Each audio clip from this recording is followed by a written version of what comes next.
What this little girl did melted the hearts of even the toughest royal guards.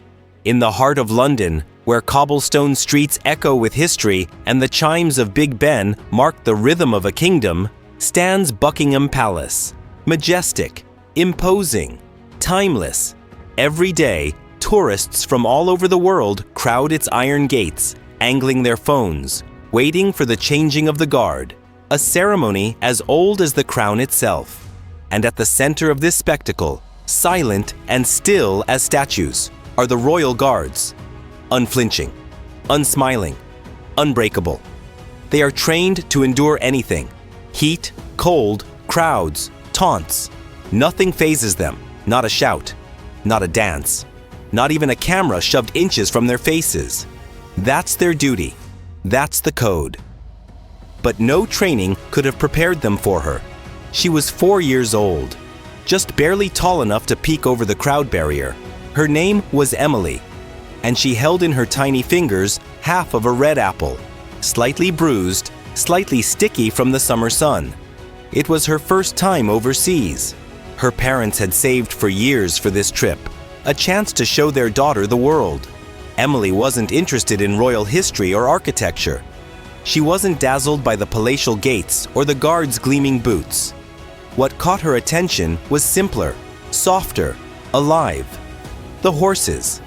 Massive, regal, and impossibly calm, the mounted guards looked like something out of her favorite bedtime stories.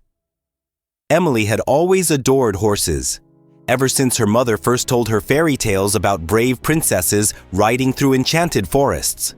She imagined herself among them, whispering secrets into the ears of gallant steeds, galloping into sunsets. So when she saw the real thing, a horse so still it looked carved from stone, her heart pulled her forward.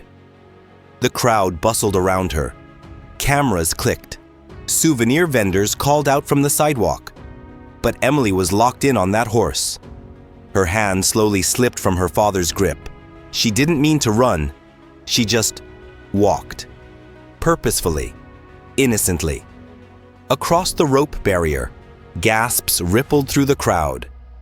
A few voices called out, warning her, but she didn't notice. She was already beyond the boundary, already halfway to the guard. Her mother shouted her name. Her father moved to chase after her, but stopped, frozen by uncertainty, by the sudden attention of armed security nearby. No one knew what would happen next. Emily didn't hesitate. She looked up at the massive black horse, then held out her apple. "Do you want my snack?" she whispered. For a moment, time seemed to pause. The horse blinked. Then, as if understanding the girl's pure intention, it slowly lowered its head and sniffed her hand. Its warm breath blew her hair back, and Emily giggled in delight. With a grace that defied its size, the horse took a gentle bite from the apple, lips barely brushing her fingers.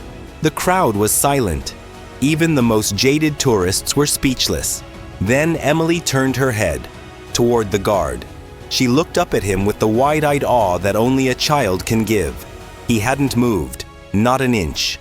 But his eyes, they shifted, just slightly, enough to meet hers. And in that glance, something cracked. Not broken, not destroyed, just cracked. Enough to let something in, or something out.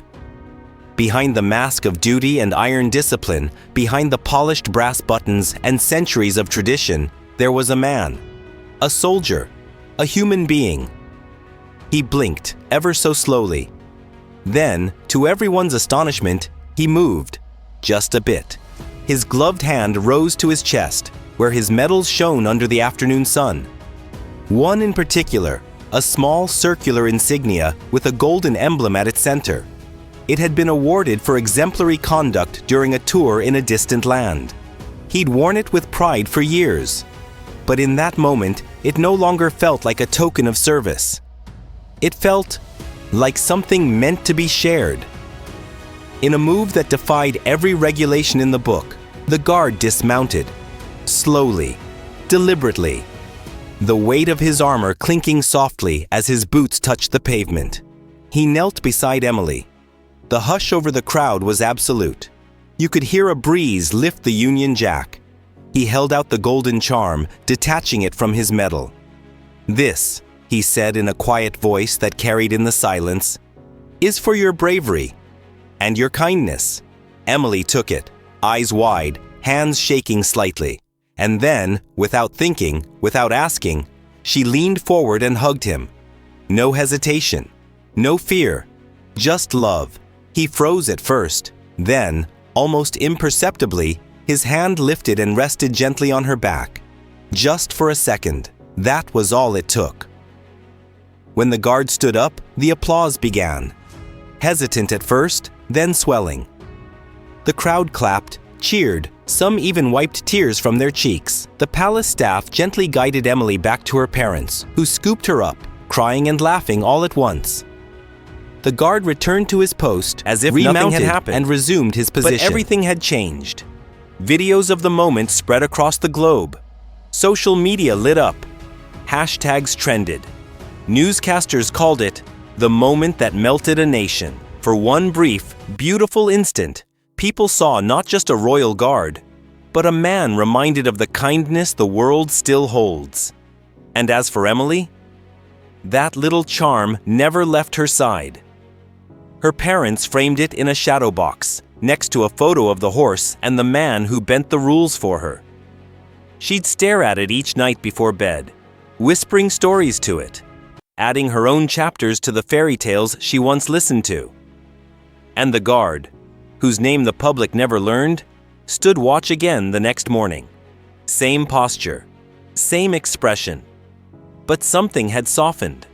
A warmth had found its way into the cold routine. He never forgot that day. Not because he broke protocol, but because someone so small reminded him that humanity isn't weakness. It's strength. It's what separates obedience from honor. And every time a child passed the gates after that, he looked just a second longer, just in case. Because once, long ago, a little girl gave him a reason to believe in something bigger than duty. She gave him a moment that would outlast even the most unshakable traditions. Respect is never outdated.